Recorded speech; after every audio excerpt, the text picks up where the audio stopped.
नमस्कार शेतकरी मित्रांनो, बंधूंनो, सायंकाळचे 6 वाजलेले आहेत. आपण आज 27 जुलै 2026 सांगितल्याप्रमाणे मित्रांनो, या ठिकाणी बंगालच्या उपसागरात अ, इ- वायव्य बंगालच्या उपसागरामध्ये एक लो प्रेशर सिस्टीम बनलेली आहे, उत्तर वायव्य बंगालच्या उपसागरात. आणि मित्रांनो, त्याचं डिप्रेशन झालेलं आहे, डीप डिप्रेशन झालेलं नाही अद्याप. परंतु मित्रांनो, ही सिस्टीम खऱ्या अर्थानं महाराष्ट्रावर कुठे परिणाम करणार आहे तिची माहिती आपण पाहणार आहोत. त्याचबरोबर या सिस्टीमचा ट्रॅक काय असेल, वेगवेगळे मॉडेल, वेगवेगळे हवामान अंदाजक अनेक ट्रॅक त्याचा सांगत आहेत. त्यामुळे माझ्या शेतकरी बांधवामध्ये तमाम संभ्रम अवस्था निर्माण झालेली आहे. आणि मराठवाड्यासाठी ही वादळी सिस्टीम किती वरदान ठरणार आहे. ज्या मराठवाड्यामध्ये मित्रांनो 32-35% तूट आहे पावसामध्ये, त्या मराठवाड्याला ही सिस्टीम वरदान ठरणार का? आणि ते सर्व पाहणं आपल्याला अतिशय गरजेचं आहे. म्हणून हा व्हिडिओ शेवटपर्यंत पहा, आपले मित्र परिवार यामध्ये जोडा. मी राजभाऊ उगले, राहणार कोठाळा, तालुका अंबड, जिल्हा जालना. मित्रांनो, या ठिकाणी सांगितल्याप्रमाणे बनलेले आहे. त्याचा ट्रॅक, वेगवेगळे मॉडेल हे वेगवेगळे दाखवत आहेत. हा एक ट्रॅक मित्रांनो तिला दाखवलेला आहे, ती अगदी मध्य भारताला लागून नागपूर साईड कडून या भागातून ती गुजरातकडे जाणार आहे. मित्रांनो, जर एक बारकाईने नजर जर टाकली आपण तर या ठिकाणी मित्रांनो, भारताचं म्हणजे ओडिसा, छत्तीसगड वगैरे, मध्य प्रदेश या भागातून आपलं कर्कवृत्त गेलेलं आहे.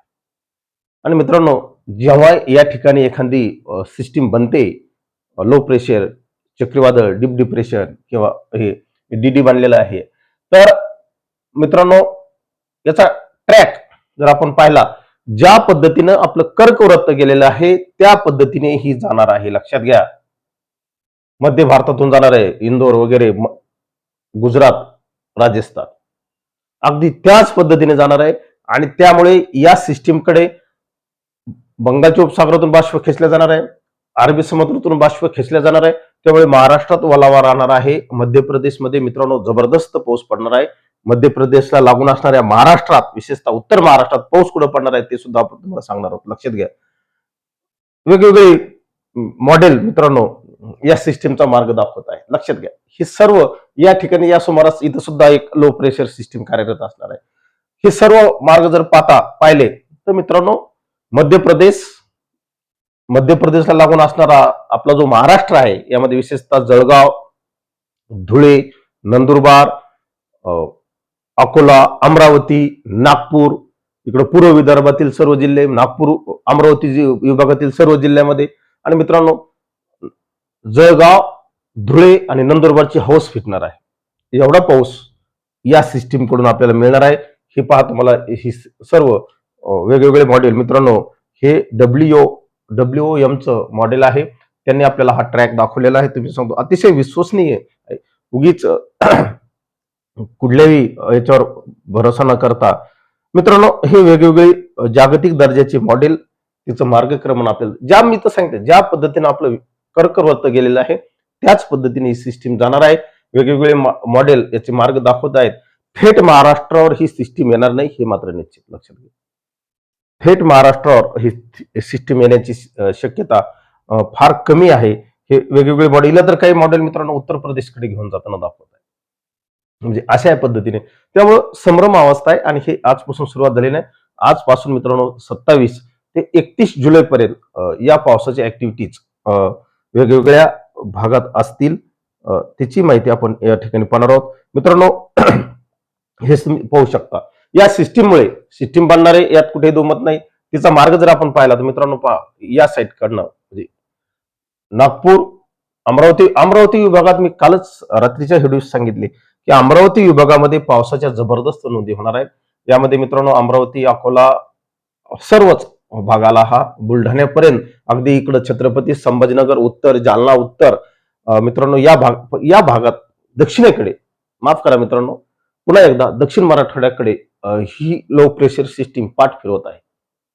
पुन्हा कमी पावसाचा सामना दक्षिण मराठवाड्यातील भागांना करावा लागेल. अगदी छत्रपती संभाजीनगरच्या भागापर्यंत येईल. छत्रपती संभाजीनगरचा जो पैठण तालुका आहे तिथपर्यंत आहे. जालना, आंबड या भागापर्यंत सुद्धा हिचं हे राहत, कारण जालना आंबड हे मित्रांनो उत्तर मराठवाड्याकडे येत आहेत. परंतु आमची गोदावरी नदी जी आहे दक्षिणेकडे, त्या नदीपासून खाली मित्रांनो पावसाची कमी शक्यता, म्हणजे नाही असं नाही, परंतु हलकी शक्यता राहणार आहे. फार मोठी शक्यता मुसळधार पाऊस सध्या तरी दक्षिण मराठवाड्यातील भागाला होणार नाही, हे लक्षात घ्या. पुन्हा एकदा ही पाठ फिरवण्याची शक्यता आहे. हे सर्व मित्रांनो या ठिकाणी आपल्याला दिसतंय. या सिस्टीममुळे कुठे पाऊस पडेल हे महत्वाचं आहे. तर नागपूर विभाग, अमरावती विभाग आणि मित्रांनो हे नंदुरबार, धुळे, नंदुरबार हा संपूर्ण गुजरातला लागून असणारा भागात पाऊस असणार आहे. उत्तर महाराष्ट्रात पाऊस असणार आहे, पूर्व विदर्भात पाऊस असणार आहे, पश्चिम विदर्भातील जिल्ह्यात पाऊस असणार आहे, मराठवाड्याच्या उत्तर साईडला पाऊस असणार आहे. आणि मित्रांनो एक मराठवाड्यासाठी सर्वात जमेची बाजू जी आहे ती म्हणजे आमचं नाशिक जिल्हा, अहिल्यानगर जिल्हा, अहिल्यानगर पश्चिम, नाशिक पश्चिम. मित्रांनो या भागात जबरदस्त येणाऱ्या 4-5 दिवसामध्ये पावसाची ऍक्टिव्हिटीज होणार आहेत आणि गोदावरी नदी पुन्हा एकदा खळखळून वाहणार आहे. आता जवळपास नाशिक जिल्ह्यातले अहिल्यानगर पश्चिम भागातले बहुतांश धरणं भरलेली आहेत. हे सर्व पाणी आता जायकवाडीच्या दिशेने वाटचाल करणार आहे, करत आहे. मित्रांनो पुन्हा एकदा आपण जर या ठिकाणी पाहिलं जवळपास 300 मिलीमीटर पर्यंत पावसाची नोंद अकोले तालुक्यात होऊ शकते. अगदी इगतपुरी असेल, घोटी असेल, त्र्यंबक असेल, सूर्यमाळा असेल, म्हणजे ह्या संपूर्ण नाशिक जिल्ह्याचा जो पश्चिम भाग आहे या भागात पाऊस असेल, अहिल्यानगरच्या पश्चिम भागात पाऊस असेल आणि हे सर्व पाणी या जायकवाडी धरणामध्ये येणार आहे. मित्रांनो जायकवाडी धरण आता सध्याच 60च्या घरात गेलेलं आहे. 31 जुलैपर्यंत मित्रांनो ते 75% पर्यंत जाणार आहे. यात कुठे दुमत नाही. अगदी 5 ऑगस्ट पर्यंतच याच्यामध्ये मोठ्या प्रमाणावर पाण्यात वाढ होणार आहे, कारण हे सर्व पाणी मित्रांनो जायकवाडीकडे येणार आहे आणि ह्या सिस्टीमकडे बाष्प खेचल्यामुळे या सर्व गोष्टी होणार आहेत. हा झाला मित्रांनो या सिस्टीम बद्दलचा अंदाज. या पार्श्वभूमीवर मित्रांनो आपला आयोडी बंगालच्या अरबी समुद्रातील जो आयोडी आहे हा घटक पॉझिटिव्ह कडे जात आहे, त्यामुळे ती एक जमेची बाजू आहे. तिची माहिती आपण थोडक्यात घेऊ. मित्रांनो तो ऑगस्ट मध्ये +0.71 कडे जात आहे आयोडी पॉझिटिव्ह. आयोडी जेव्हा पॉझिटिव्ह होतो तेव्हा मित्रांनो निश्चित आपल्या भारताला त्याचा फायदा होतो. ही सातत्याने यापूर्वी आपण सांगितलेलं आहे की अरबी समुद्रात आयोडी घटक पॉझिटिव्ह आहे, तर प्रशांत महासागरात अल्लिनो त्या ठिकाणी डोक्यावर काढत आहे, म्हणजे नव्याने तो आलेलाच आहे. या दोघांची फाईट आपल्याला यावर्षी पाहायला मिळणार आहे. मित्रांनो आपण थोडंसं टेम्परेचरच्या बाबतीत समजून घेऊ. हे दोन्ही टेम्परेचर या ठिकाणी दिसत आहे, तुम्हाला या नकाशात दाखवतो. हा मित्रांनो पूर्व हिंदी महासागर आणि हा पश्चिम हिंदी महासागर. पश्चिम हिंदी महासागरातलं पाणी मित्रांनो 0.71 वर आहे, तर पूर्व हिंदी महासागरातलं पाणी हे मित्रांनो 0.5 वर आहे. या ठिकाणी तुम्हाला दिसत आहे 0.5, म्हणजे ईस्ट आणि पूर्वातला हा फरक आहे. त्यामुळे आयोडी पॉझिटिव्ह होणे हे निश्चित आपल्या भारतीय मोसमी सिस्टीमसाठी अनुकूल आहे. आणि म्हणून ऑगस्टमध्ये, खरं तर ऑगस्ट महिना हा पावसाळ्यातल्या एकूण पावसापैकी कमी पर्जन्यमानाचा महिना असतो, परंतु ऑगस्टच्या उत्तरार्धात 8 ऑगस्ट पासूनच मित्रांनो लो प्रेशर सिस्टीम बनायला परत एकदा सुरुवात होईल आणि त्यामुळे ऑगस्ट महिना सुद्धा चांगल्या पावसाकडे घेऊन जात आहे. आयोडी पॉझिटिव्ह आयोडी अल्लिनोच्या पार्श्वभूमीवर किती सहकार्य करेल आपल्याला हे सुद्धा पाहणं तेवढंच गरजेचं आहे. दुसरी गोष्ट मित्रांनो, नुसता एकटा आयोडीच घटक पॉझिटिव्ह झाला म्हणजेच लगेच भारतात पाऊस आला असाही त्याचा अर्थ नाही. त्यासाठी MGO घटक असतील, लो प्रेशर सिस्टीम असतील, याही त्या कालखंडात बनल्या पाहिजे. या सर्व गोष्टी जर पॉझिटिव्ह घडून आल्या निश्चित भारतीय भूभागावर पाऊस पडण्यामध्ये मदत होते. पण मित्रांनो हा पाऊस पश्चिम घाटावर जास्त पडतो, लक्षात घ्या. आयोडीचा पाऊस हा पश्चिम घाटावर पडतो. आपण याचा अनुभव सध्या घेत आहोत. मित्रांनो रेकॉर्ड ब्रेक पाऊस नाशिक जिल्ह्यात झालेला आहे, नाशिकच्या पश्चिम भागात झालेला आहे. पूर्व भागात तेवढा पाऊस नाही, कमीच आहे.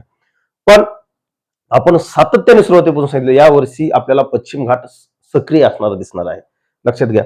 कोकणापेक्षा पश्चिम घाटावर पाऊस जास्त पडते, तिथलं पर्जन्यमानच जास्त आहे. हे सर्व गोष्टी मित्रांनो होणार आहेत. आयोडीचा आपण आलेख समजून घेऊ. मित्रांनो कशा पद्धतीने आयोडी हा पूर्ण सीझन मध्ये पॉझिटिव्ह होईल. या ठिकाणी ऑगस्ट महिना दिसतोय मित्रांनो. ऑगस्ट महिन्याच्या मध्यानंतर आपल्याला आयोडी पॉझिटिव्ह होताना, म्हणजे जास्त होताना दिसत आहे ऑगस्ट पासून, आणि तो पुढे पुढे त्याच्या उंचीवर जाण्याची शक्यता आहे. अगदी 2027च्या जानेवारी पर्यंत आयओडी पॉझिटिव्ह राहण्याची सध्या तरी ही प्राथमिक अवस्था आहे. आयओडी हा घटक शेवटपर्यंत असाच राहील हे काही सांगता येत नसतं, कारण त्याच्यात प्रचंड चढ उतार होत असतात. कारण शेवटी समुद्राच्या तापमानाशी निगडीत हा घटक आहे आणि तापमान जर सातत्याने वाढत राहिलं तर निश्चित त्याचा फायदा आपल्याला होईल. जो काही सप्टेंबर ऑक्टोबर नंतरचा हिवाळी हंगामातला पाऊस असतो तो पाऊस भारतात होईल आणि त्यामुळे रब्बी पिकांना त्याचा निश्चित फायदा होईल. एवढंच या निमित्ताने सांगतो. थांबतो. जय हिंद, जय महाराष्ट्र.